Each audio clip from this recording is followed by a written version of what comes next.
we can definitely talk about Equal Dragon Weapon. Now, initially, Equal Dragon Weapon was essentially just a piece of concept art. I've talked about it before, and I get a lot of comments saying, it's not canon, it's not canon.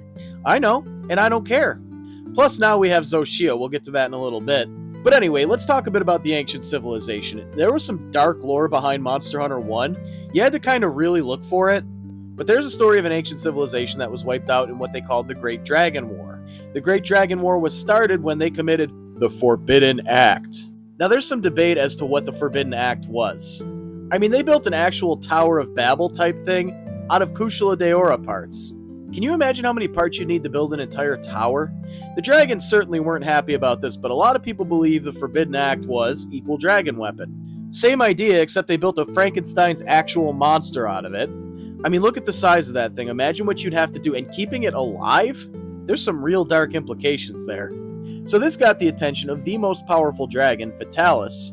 And the idea is out there that dragons are sentient and of human level intelligence, and I think that's true. But it's actually proven with Fatalis in the fact when it took down hunters, it would take their armor and their weapons and melt it to its body and use it as its own. In a kind of parody of how we use their parts to make armor. It knows what it's doing.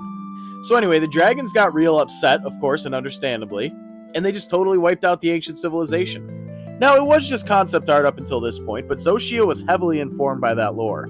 Clearly, it's got a lot of attacks that Fatalis had, and it would kind of make sense that Fatalis stepped in because it saw that they made a monster out of it, and it was like, oh, heck no. But personally, I think something more like the original Equal Dragon Weapon is waiting for us in the DLC. Personally, I'd like to see it come in as a siege monster.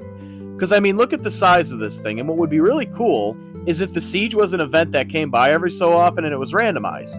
Because it's made of the parts of a bunch of different monsters, what we could do is with each siege quest, there'd be a certain monster you'd get parts from. Like, you know, in this case, we don't have Diabolos.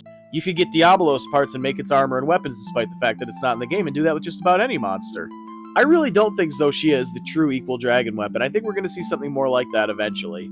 Now, I've talked about Equal Dragon Weapon before, and people come in, it's not canon! One person even said, it's not canon, please stop spreading this. It's a fictional video game, dude. They're acting like I'm spreading medical misinformation. Go bother those people. But anyway, yeah, I do kind of hope we see something more like the original concept art, and that's how I would do it. Vae Victis, save awesome. There's some dark lore behind such a bright game.